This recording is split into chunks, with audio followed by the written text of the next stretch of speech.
Sawabu man zahida fid dunya wa aqbala 'ala Allah.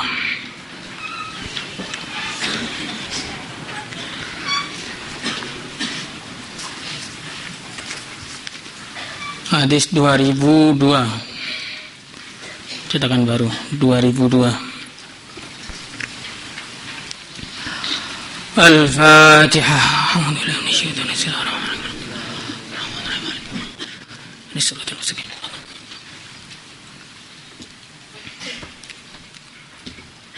Al-Fatihah.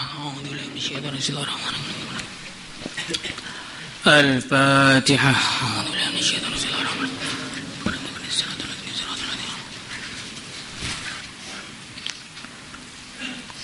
Al-Fatihah.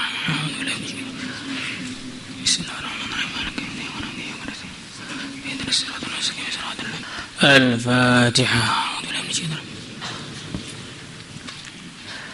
Bismillahirrahmanirrahim. Wa an Sahl ibn Sa'd as-Sa'idi radhiyallahu ta'ala anhu qala: Ja'a rajulun, telah datang seorang laki-laki ila Nabi sallallahu alaihi wasallam, kepada Nabi sallallahu alaihi wasallam. Faqala, maka laki-laki tadi mengatakan, ya Rasulullah sallallahu alaihi wasallam, dullani ala amalin, tunjukkanlah kepadaku suatu amalan, idza amiltuhu, apabila aku mengamalkannya, ahabbani Allah, Allah akan mencintai aku, wa ahabbani an-nas, dan para manusia mencintai aku. Faqala, maka Nabi bersabda, izhad fid dunya, zuhudlah dalam urusan dunia, yuhibbukallah, maka Allah akan mencintai kamu. Wazhad, dan zuhudlah fima, dalam perkara fi aidin nasi, yang ada dalam tangan-tangan manusia, dalam kekuasaan manusia, dalam kepemilikan orang-orang. Yuhibbukan nas, maka manusia akan mencintai kamu. Rawahu Ibnu Majah wal Baihaqi wa ghairuhuma, wa asaniduhum yu'addidu ba'daha ba'da fayasiru ila haddil hasan, wallahu a'lam. Jadi dalam hadis ini ada banyak sekali perenungan-perenungan yang penting untuk kita renungi dalam kehidupan kita. Yang pertama, dullani ala amalin idza amiltuhu ahabbani Allah wa ahabbani an-nas. Itu laki-laki tadi bertanya kepada Rasulullah sallallahu alaihi wasallam, tunjukkanlah kepada aku satu amalan yang kalau diamalkan Allah cinta kepada saya dan manusia pun cinta kepada saya. Ini satu perenungan penting, bahwa seseorang usaha agar para manusia mencintai dia, respect kepada dia, tertarik kepada dia, itu tidak 100% salah. Kalau seandainya perkara ini salah, perkara ini tidak dibenarkan oleh syariat, tentu Nabi langsung melarang. Karena seorang Nabi, seorang Rasul tidak mungkin ikrar terhadap perkara yang melanggar syariat, tidak mungkin. Dia orang usaha agar manusia mencintai dia, itu tidak salah. Karena apa? Hidup yang tidak dicintai oleh para manusia itu juga satu hidup yang berat. Ketika semua lingkungan kamu membenci kamu, lingkungan kamu mencaci kamu, lingkungan kamu tidak respect kepada kamu, ini satu ujian yang berat. Dan ujian ini akan menjadikan amalan kita juga banyak keteteran. Amalan kita banyak keteteran, berat seperti ini. Makanya amalan-amalan mahabbah, amalan-amalan yang menjadikan manusia cinta kepada kita ini tidak salah. Karena yang pertama, Manusia cinta kepada kita itu akan memudahkan amalan kita, memperbanyak pahala kita, memuluskan jalan perjuangan kita. Seandainya kita ini berdakwah di satu kampung, kemudian orang senang kepada kita, respect kepada kita, orang-orang mudah kita nasihati, satu kampung sholat ke masjid, pahalanya sholatnya satu kampung masuk dalam rekening kita semua. Kalau satu provinsi senang sama kita, maka pahala sholatnya satu provinsi bisa kembali kepada kita. Kalau satu dunia, berarti satu dunia kalau sholat, satu dunia kalau zakat, akhirnya masuk dalam rekening kita. Tapi kalau dakwahnya itu nggak respect, dakwah tanpa akhlak, dakwah akhlak berserak, ya, akhirnya itu tidak ada yang cinta, ya berpahala tapi sedikit. Yang ikut hanya satu orang, jadi tambahan jariah amalannya hanya jadi satu saja.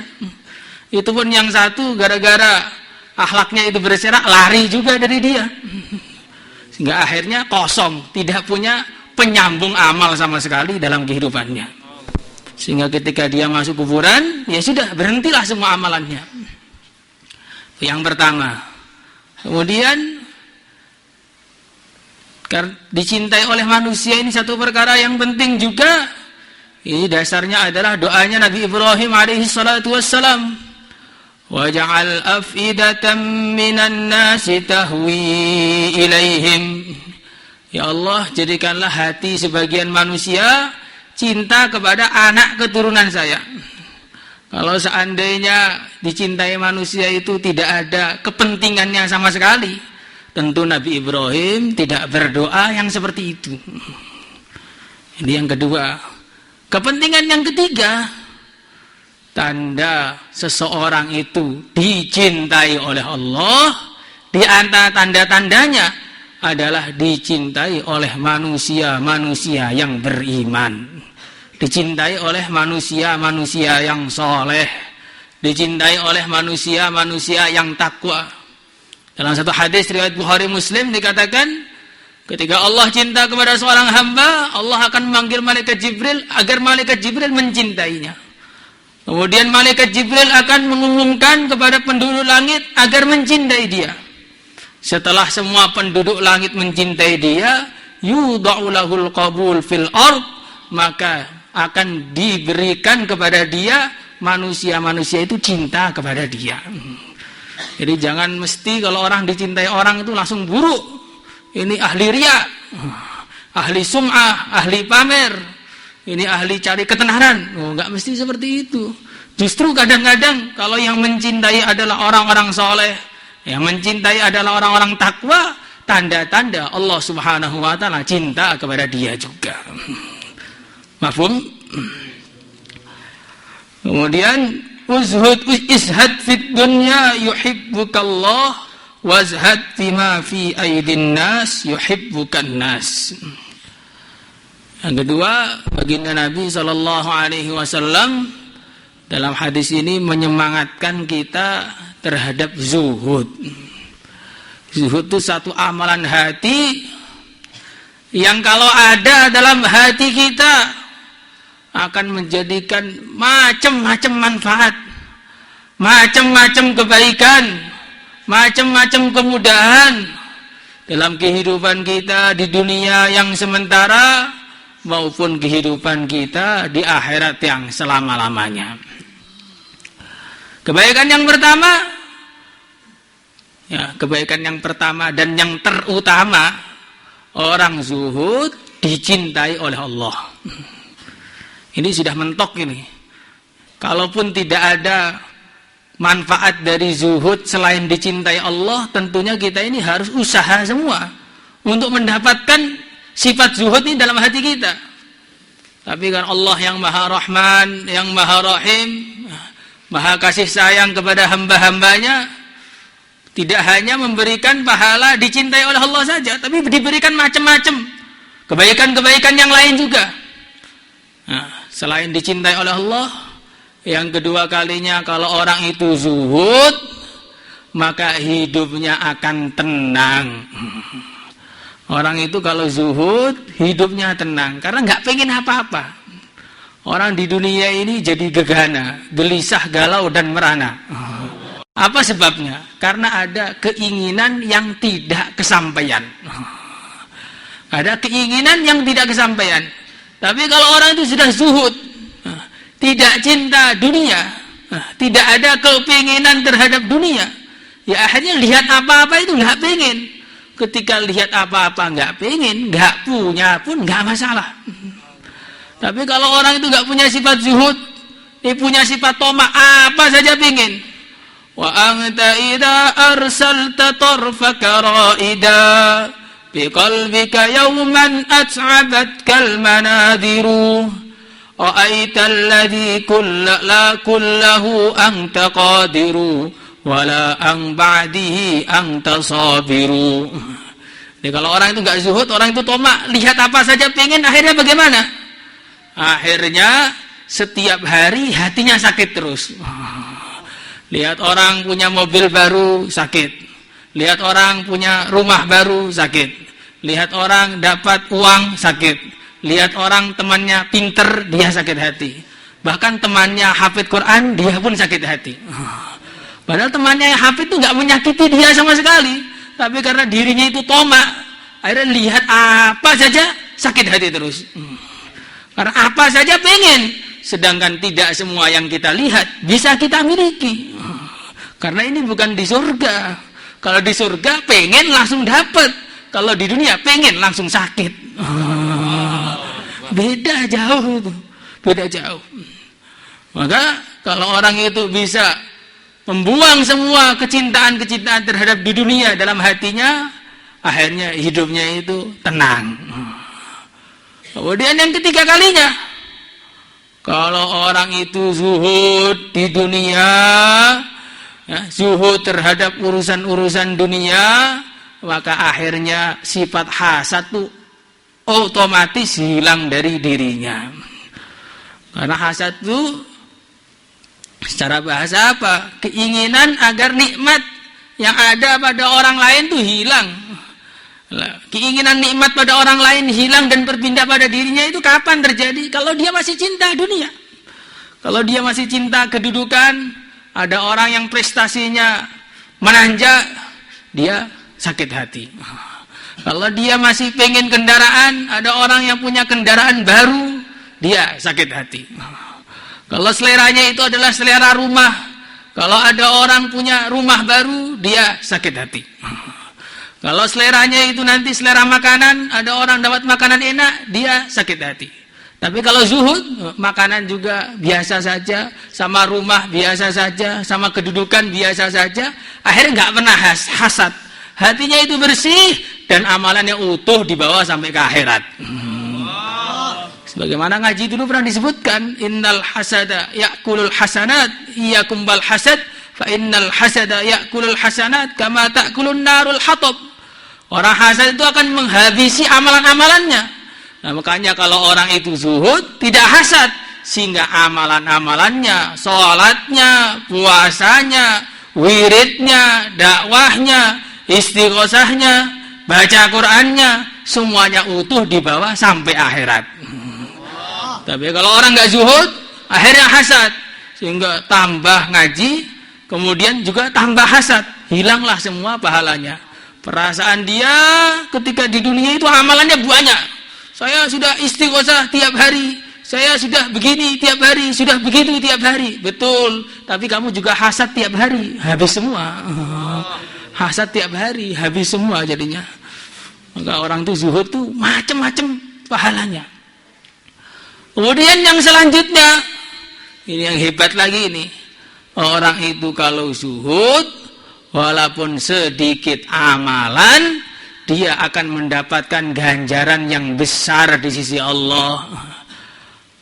Imam Ghazali menyebutkan dalam kitab beliau, raq'atani min rajulin alimin zahidin qalbuhu khairun wa ahabbu ilallah jalla wa jalaluh min ibadatil muta'abbidin ila akhirid dahr abadan sarmada. 2 rakaat dari orang alim yang ahli ibadah lebih baik dan lebih dicintai oleh Allah melebihi ibadahnya semua orang yang ibadah sampai hari kiamat. 2 rakaat dari orang alim yang zuhud lebih dicintai oleh Allah daripada ibadahnya semua orang yang ibadah. Maka kalau kita lihat hadis ini sama orang-orang alim itu husnudzon. Ini kok orang alim sholatnya di belakang ini bagaimana? Ini ada orang alim kok jarang-jarang ke masjid bagaimana? Ini orang alim kok nggak keluar 4 bulan bagaimana? Oh, jangankan 4 bulan, setengah jamnya orang alim di markas lebih baik dari ibadahmu seumur hidup itu. Karena memang zaman sekarang itu zamannya orang itu suudzon. Zaman sekarang itu zamannya orang itu keminter. Tidak punya apa-apa, tidak punya pangkat apa-apa dalam urusan agama, sering menyalahkan orang-orang yang punya keistimewaan dalam urusan agama. Itu penyakit zaman sekarang begitu. Anak kecil sudah berani bentak ustadznya. Nanti kalau sudah daurah berani bentak kiainya. Jadi begitu. Kenapa ini? Karena kurang belajar. Kalau sudah belajar dengan sungguh-sungguh tahu bahwa amalan itu bukan hanya amalan zahir saja. Amalan hati itu lebih tinggi daripada amalan zahir. Kalau orang sudah dapat pangkat zuhud itu ibaratnya seperti seorang itu jadi jenderal bintang 4. Walaupun ke kantornya itu datangnya jam 10, terus setengah 11 sudah pulang, cuma tanda tangan sambil minum kopi, waktu akhir bulan gajinya 30 juta. Tapi kalau yang masih letkol 1, berangkat setengah 7, pulang setengah 5, akhir bulan 300.000. Kok bisa beda? Kenapa? Ya beda pangkat. Begitu juga dalam urusan agama gitu juga. Ketika beda pangkat, beda juga nilainya di sisi Allah Subhanahu wa taala. Nah, sekarang setelah kita membahas pahala zuhud, zuhud itu apa aslinya? Al-Imam Al-Ghazali mengatakan zuhud adalah insirafur raghbah 'anis syai' ila ma huwa khairun minhu. Berpindahnya kecintaan kepada dari sesuatu yang dia cintai kepada sesuatu yang lebih mulia, lebih baik, lebih tinggi, lebih bermanfaat. Itu namanya zuhud. Artinya orang itu kalau zuhud harus 2 syarat. Yang pertama syaratnya perkara yang ditinggalkan itu harus dicintai. Perkara yang dia sekarang tidak tertarik itu dulunya dicintai. Kalau kita nggak tertarik kepada pertanian, kita nggak tertarik pada pertanian sekarang, bukan berarti kita itu zuhud. Karena dari dulu memang nggak suka dengan pertanian. Kalau kita sekarang ini nggak tertarik dengan sekolahan, belum tentu kita ini zuhud. Saya ini udah ngaji Quran saja nggak sekolah, zuhud berarti belum tentu. Karena dulu pekerjaannya nyari sawit. Jadi harus dulu perkara yang ditinggalkan tuh dicintai. Kemudian yang kedua, dia berpindah kecintaan.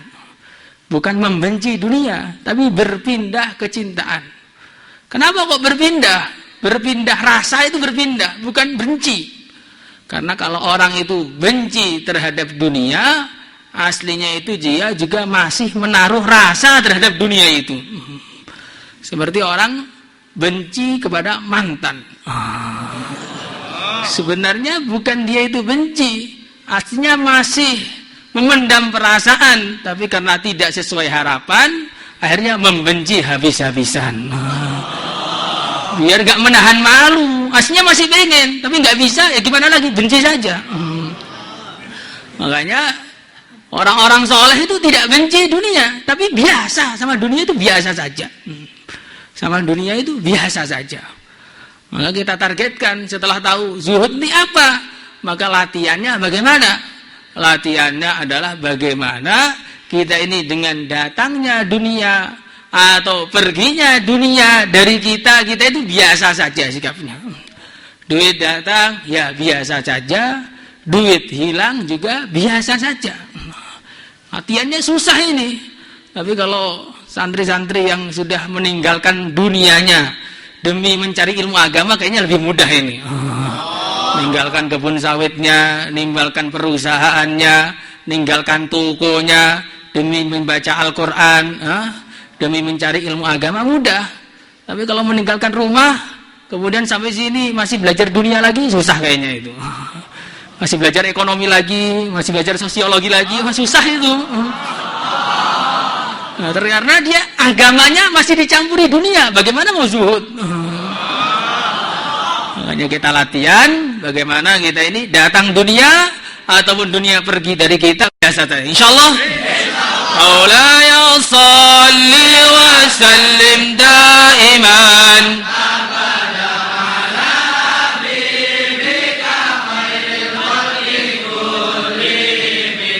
wal habibul ladzi turja syafa'atu likulli haulin minal ahwali وكتعيم يا ربي بالمصطفى بلغ مقاصدنا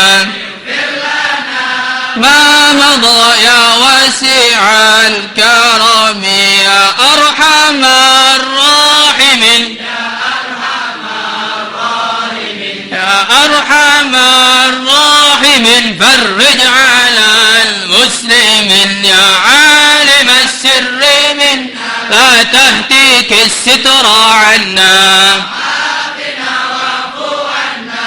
كن لنا حيث كنا اللهم صل على سيدنا محمد وعلى آل سيدنا محمد الحمد لله رب العالمين اللهم انفعنا بما علمتنا وعلمنا ما ينفعنا وزدنا علما الحمد لله على كل حال ونعوذ بالله من حال أهل النار اللهم إنا نسألك من الخير كله عاجله وآجله ما علمنا منه وما لم نعلم ونعوذ بك من الشر كله عاجله وآجله ما علمنا منه وما لم نعلم صلى الله على سيدنا مولانا محمد والحمد لله رب العالمين.